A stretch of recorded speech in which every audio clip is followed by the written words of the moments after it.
কবিতা পাঠ ব্যর্থ বাবা।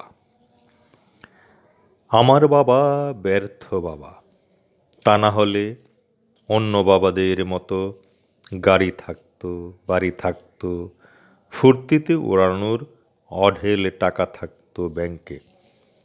আমার বাবা সেসব কিছুই রেখে যাননি, ভীষণ রকম ব্যর্থ বলে।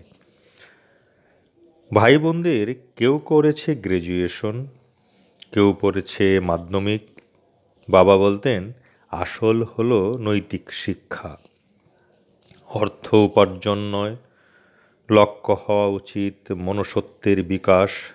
আয় বুঝে ব্যয় করতে শিখেছি অপ্রতুলতা থেকে।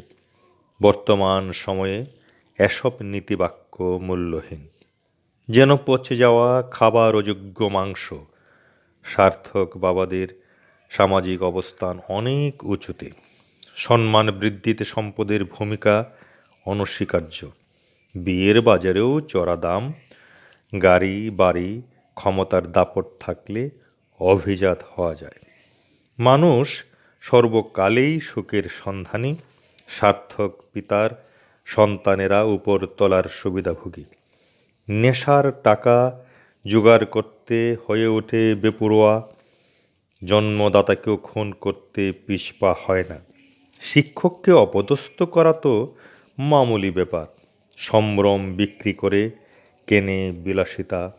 তাদের রাত্রি দিন রঙিন অ্যাকুরিয়ামের মাছের মতো। বাতাসে ওড়ায় কাঁচা টাকা, যেন মুষ্টি ভর্তি ছাই।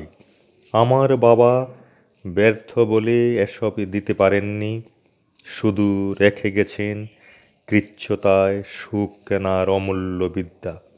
বাতলে দিয়েছেন নৈতিক শিক্ষায় আত্মতৃপ্তির অনন্য উপায়।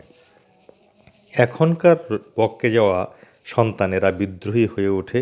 সামান্য চাওয়া পূরণ না হলে হতাশা থেকে সৃষ্টি হয় উগ্রতা। যুক্তিহীনতা থেকে বল প্রয়োগ, লোভ হাঙরের মতো গ্রাস করেছে। উপরে ওঠার নেশায় বেপরোয়া। মেঘ জমে জমে, বৃষ্টি ঝরে পড়ে নিচে। নায়াগ্রা জলপ্রপাতের মতো লোভী মানুষের পতন ঘটে, ধ্বংসের শেষ প্রান্তে এসে দাঁড়ায়। ওরা সামাজিক মূল্যবোধ বদলে ফেলেছে সাপের খোলসের মতো। শুধু শান্তি অধরাই থাকে তাদের চিরকাল।